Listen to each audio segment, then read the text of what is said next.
What up, though, y'all? It's time for another Raptors recommendation. It's that time where one of my favorite music producers, Sant Raptor, picks a album that I review / talk about, and this time it is Big K.R.I.T, Cadillactica. I really think that this album is a semi-concept album. They say it's a concept album, but is it really a concept album? I don't really think so. And that has benefits, pros and cons. One of the pros is that it doesn't have to be a concept to be good, because some albums you have to follow the story of the album and have to get the concept for it to be a good album. This is not one of those albums. This one stands on its own in terms of music, and it also has a little bit of a concept to it, so that's cool too. I will say though that the lack of the concept is a little disappointing to me. It's basically Big K.R.I.T creates his own world with a Cadillac. And the Big Bang was like an 808 subwoofer thing that just exploded and created Cadillactica.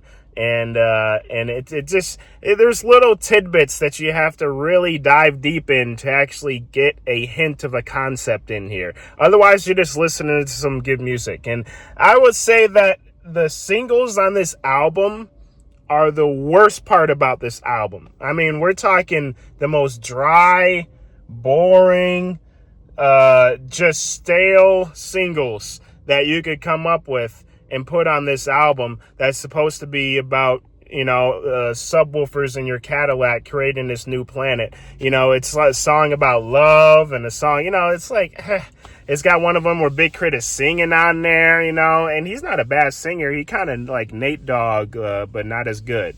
And that's the other criticism I have, is that a lot of the things I like about Big K.R.I.T, I can picture someone else that does it better, I'll say.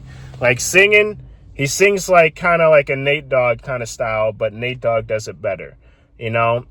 Production-wise, he kind of is influenced by Kanye West production-wise, but Kanye does it better. Far as rapping goes, Big K.R.I.T is on his thizzy thing. He be going in. And the rhythm and the rhyme schemes are all very intricate and very cool, and I love them. The album starts off with him like waking up and him being awoken, which is cool, and saying it's time to create, and I love that about it. And it has a pretty cool intro. The second track on there is called Life, and that's one of my favorite albums. It starts off really good because you have this cool kind of vibey intro, and then you have life on this planet, which is really puts in the concept for you, really nails it in there.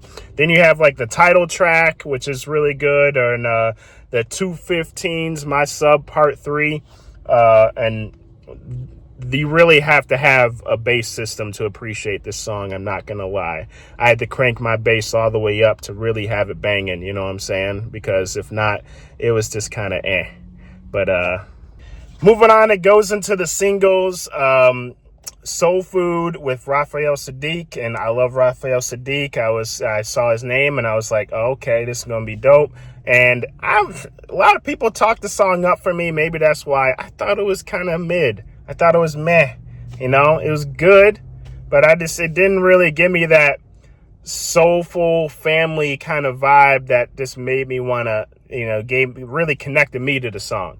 And then you have Pay Attention, which is just the most boring song on this album. Horrible single. I hate it. And then moving on, we got King of the South, which is a tired topic. People calling themselves king of whatever is very, very tired. Even 10 years ago when this album dropped, the subject was tired. Like a lot of artists did that, but at that time, I will say that Big K.R.I.T kind of was the king of the South. I ain't gonna lie. There was nobody rapping like Big K.R.I.T at the time, doing the intricate rhyme patterns that he was doing and the rhyme schemes that he was doing, the rhythms that he was doing. Nobody else was doing it. And you talk about songs like Country-ish. I mean, it's a straight up banger. Really certified him in my head as an artist who deserves to have that title. That being said, I'm tired of people saying it, king or whatever, And then you move on to Mind Control, which features E40, one of the kings of the underground, and Wiz Khalifa. Both verses didn't need to be there. I like E40's a little bit better because E40's so different. You know, he's saying stuff like yammer. he's saying stuff that you don't expect an artist to say, which is funny. He always makes me laugh during his vocals and his ad libs and stuff. E40 always comes through with the entertainment value, at least. But Wiz, worst feature he's done, in my opinion. They don't need Wiz on here. I didn't want Wiz on here. I didn't think of this song. You know, this needs Wiz Khalifa. No, it did not need Wiz Khalifa. And I listen to Wiz Khalifa. You know, I'm not like the biggest fan, but like I'm not a hater either. It's just I don't like his verse on here because it didn't need to be here. You know, and that's what I think about a lot of the features on here, just on the album in general. Just, you know, there's no feature that stood out to me. It's like, yes, like this is like, I'm so happy that like he could have just made this by himself, no features, and it would have been better in my opinion. Like there's times when the features add something to the album or track. I don't think this is one of those times.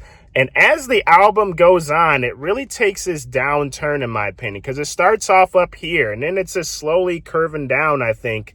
And you can tell by the way I'm kind of attacking some of these songs that I was kind of a little bit let down by the project. But I will say that when I got to the last two tracks, Saturday and Lost Generation, it was a sharp, and even Angels for that matter, it was a sharp spike up at the end. And I was like, oh man. So like, especially Saturday, that's the best song on the album. So you listen to that and you're like, oh man, like that. I listened to that. I didn't have to even think about touching the skip button because I was so interested in the song. So gotta say, by the end of the album, I was looking down for a second there, but by the end of the album, it brought it back up.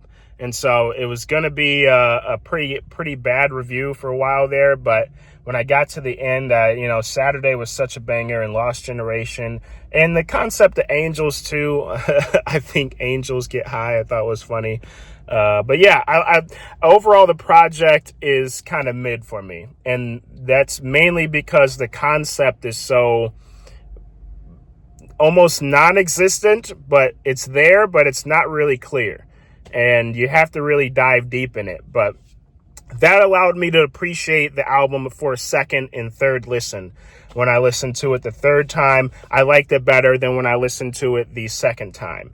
And so, yeah, the album, it gets better, it grows on you, and not only that, but it stands the test of time. We're talking about an album that's from 2014 that if you would have told me that it was released this year, I wouldn't have been surprised by how the album sounds.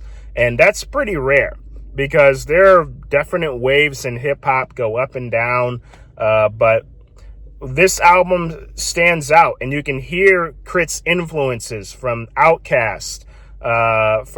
He sounds like Big Boy mixed with Big Mike. You know what I'm saying? He sounds like Big Boy from Outkast with Big Mike's like kind of rhyme scheme and voice a little bit mixture together over Kanye beats. If I had to say anything about the album, that's what it sounds like. But yeah, you can hear the Kanye influence on the production side. You can hear it clearly, especially towards the end of the album. You can hear him listening to Kanye 10 years ago, being like, yeah. And he talks about God a lot, which I'm sure he connects on Kanye with at the time. I think this 10 years ago, before Kanye was a complete nutcase. But yeah, I hear the influences in there. I hear the Outkast influence. A lot of people said it's like an Aquemini album. I don't really hear that, but I do hear the Outkast influence, obviously. He's obviously influenced by them. So I give the album about a 6 out of 10. And I hate to do that, but I was so bored in the middle of the album. And I found myself skipping on my first listen a lot of times. that I couldn't give it a 7 or 8. And I really wanted to because I love concept albums, but I find myself a little more critical of them since I've made one myself. I did Sand City, and I saw how hard a concept album is to make. And my biggest thing about these albums is that no one wants to trim the fat. Like, if you take your 15-track album, mid-album, you can make a fire 10-track album. You know, trim the fat, cut 5 tracks out, cut that middle section of this album out. It is a 9 out of 10. You know, like, just trim the fat. That's the case with a lot of these albums. Almost every album review I do, it's because there's a lot of fat attached to the album, you know, and it's not that hard to just cut it out and then put on. Remember bonus CDs? Do you remember when people used to EPs, or like when Eminem released you know, a song, and he has like his cut tracks, or like, you know, whoever artist has their cut tracks and they just release it as bonus tracks. You know, what happened to that?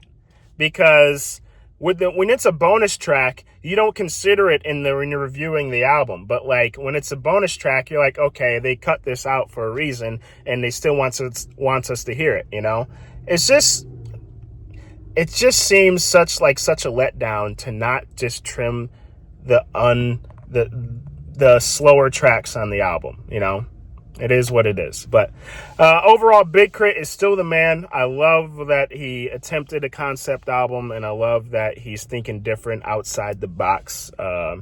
This album does stand the test of time, though, 10 years later. And that has to be something, which is why it has a 6 and not a 5 for me. But let me know, what do y'all think? Am I a little too harsh on this album? Do you think that, you know, I went a little too hard on it? Do you think the album's an 8 out of 10? You know, let me know what y'all think, man. Peace.